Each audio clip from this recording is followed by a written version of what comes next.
roll back enforcement of fair housing laws, which is the same thing he's doing with civil rights. He's rolling back enforcement. They're not changing it at the congressional level, except for the Voting Rights Act. They're not changing the structure of it, okay, Civil Rights Act. Now, they are doing that with the Voting Rights Act.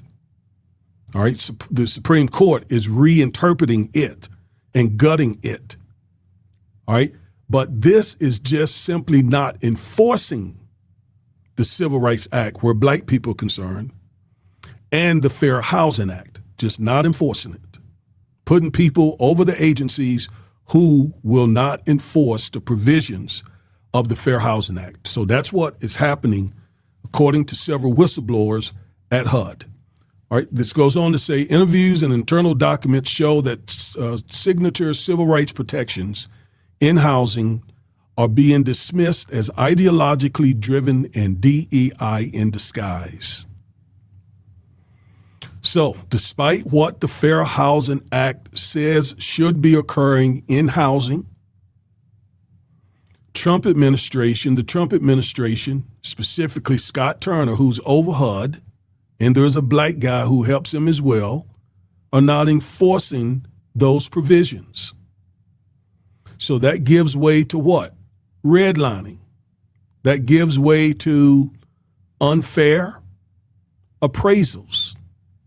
That gives way to realtors directing black people to, primarily or predominantly black communities and away from white communities.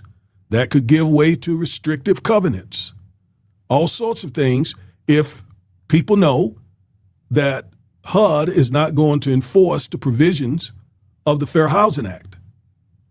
All right, this says, in one email, a Trump appointee at the Department of Housing and Urban Development described decades of housing discrimination cases as artificial, arbitrary, and unnecessary.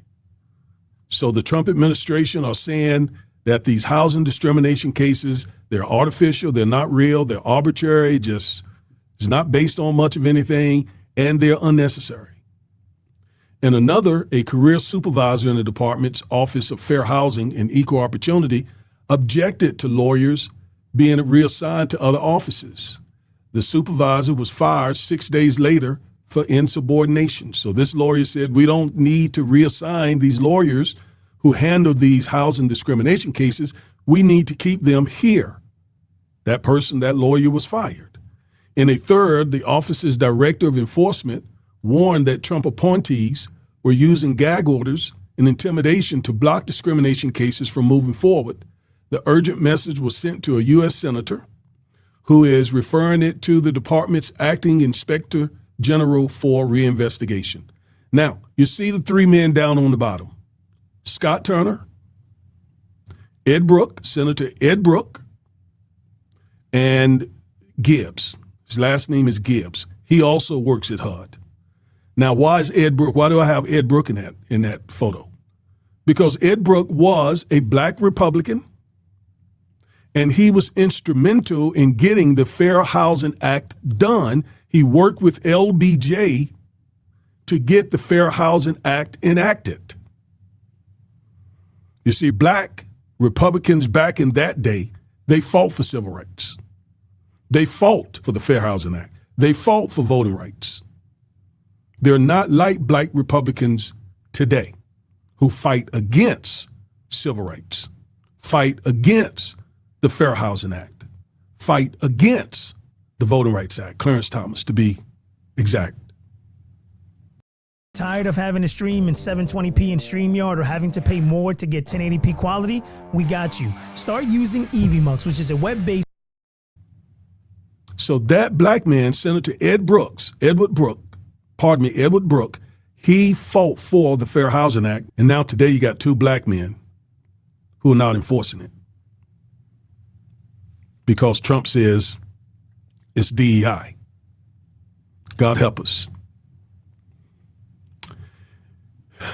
In interviews, half a dozen current and former employees of HUD's Fair Housing Office said that the Trump political appointee had made it nearly impossible for them to do their jobs, which involved investigating and prosecuting landlords, real estate agents, lenders, and others who discriminate based on race, religion, gender, family status, or disability.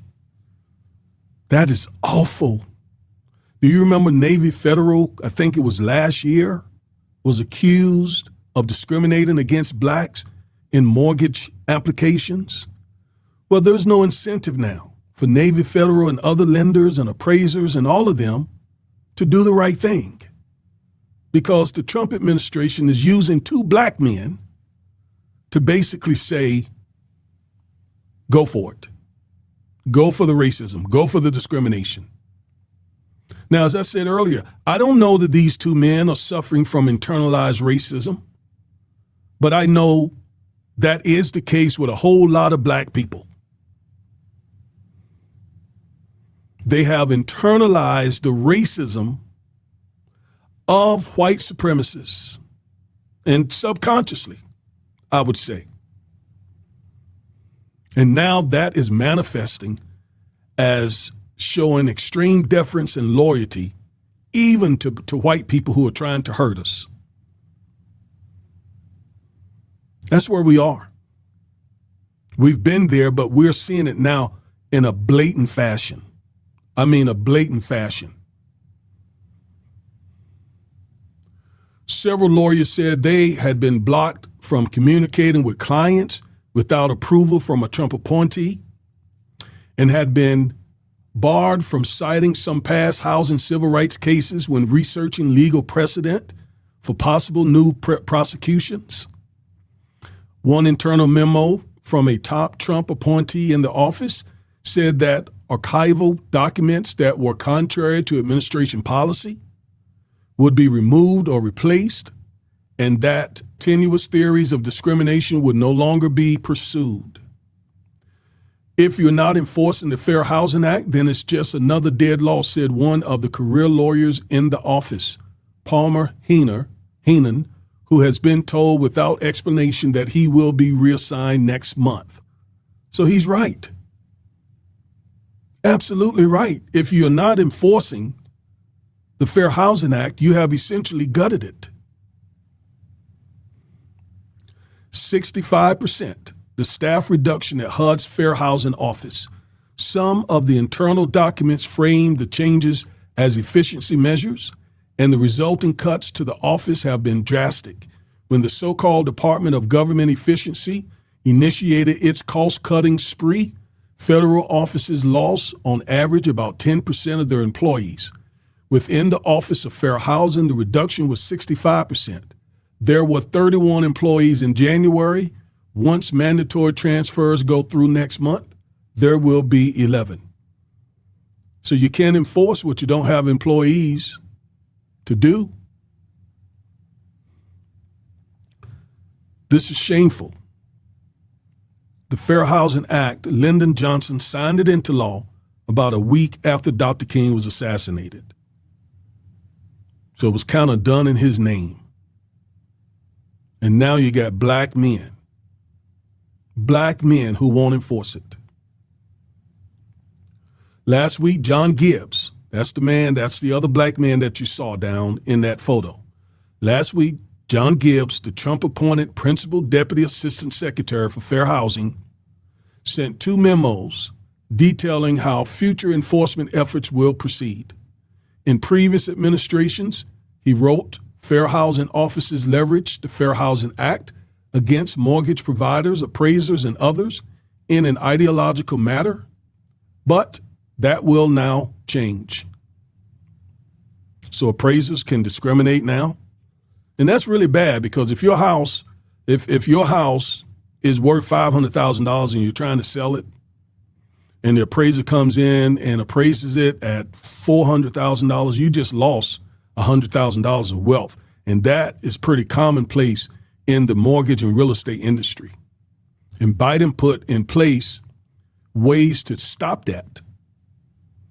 And Scott Turner and John Gibbs and Trump is working against that now. Cases involving tenuous theories of discrimination would no longer be prioritized, he wrote. The types of cases identified by Mr. Gibbs had been central to the office's work. They included appraisal bias, which typically involves white appraisers, undervaluing homes owned by black families, zoning restrictions used to block housing that might be occupied by black and Latino families, and gender or gender expression cases, including new housing protections added under the Biden administration. Casey Lovett, a spokeswoman for HUD, said in a statement that it was patently false to suggest the department was looking to blunt enforcement of the Fair Housing Act. The Office of Fair Housing and Equal Opportunity, she said, is using its authority to uphold the law, protect the vulnerable, and ensure meaningful access to housing. So that's the Trump administration's. All right, say it plugs it in. Perfect. We'll start the car. I need a tap to begin the scan. Response to this. Ms. Lovett also said that the new administration had inherited a deeply inefficient case system and accused the Biden administration of allowing cases to languish. Okay? Since President Trump took office, the department has handled over 4,000 cases, according to the statement, which is on par with previous years, accounting for cases that carry over from one year to another. Ms. Lovett did not address, however, how many of the cases had been investigated or had resulted in legal action.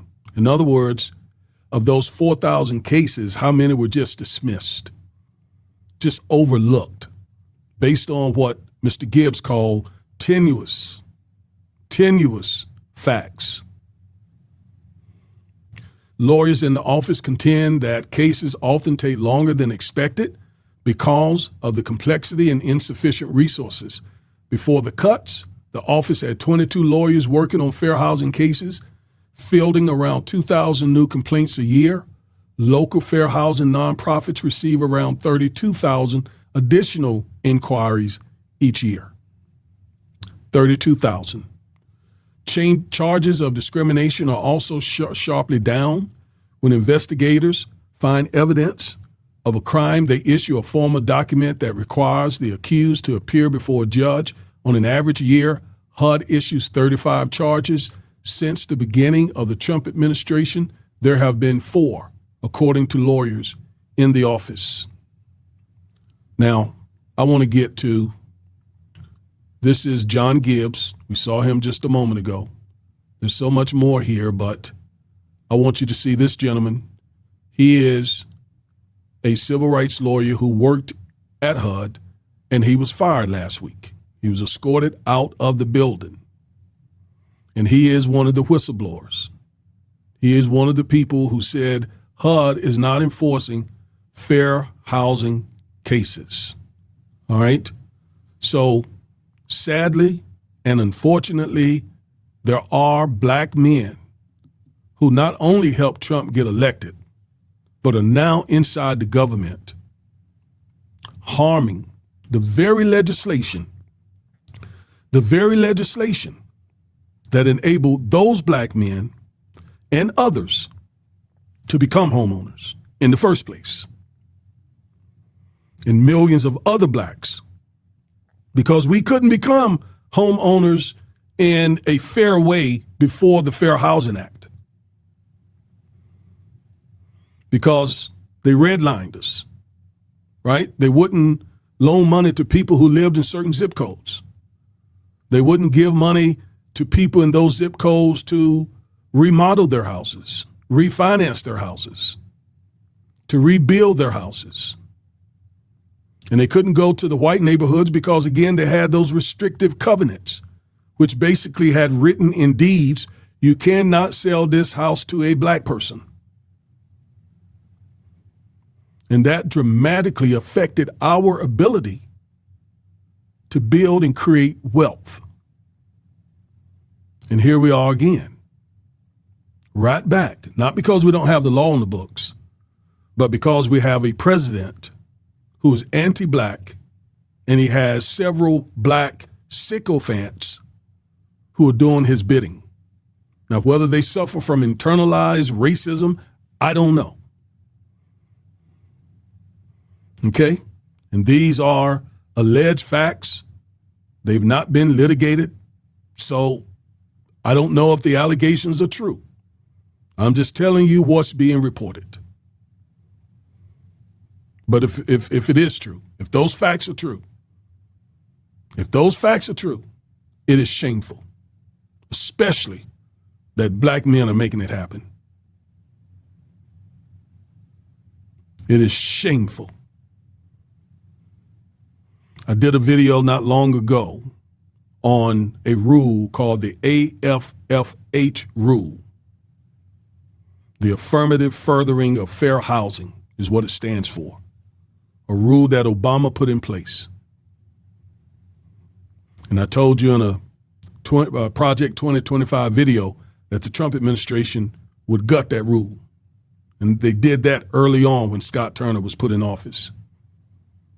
Early on, they did that shortly after Trump was sworn in.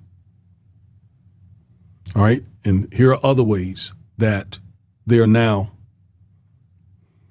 again, not enforcing the Fair Housing Act. Just shameful.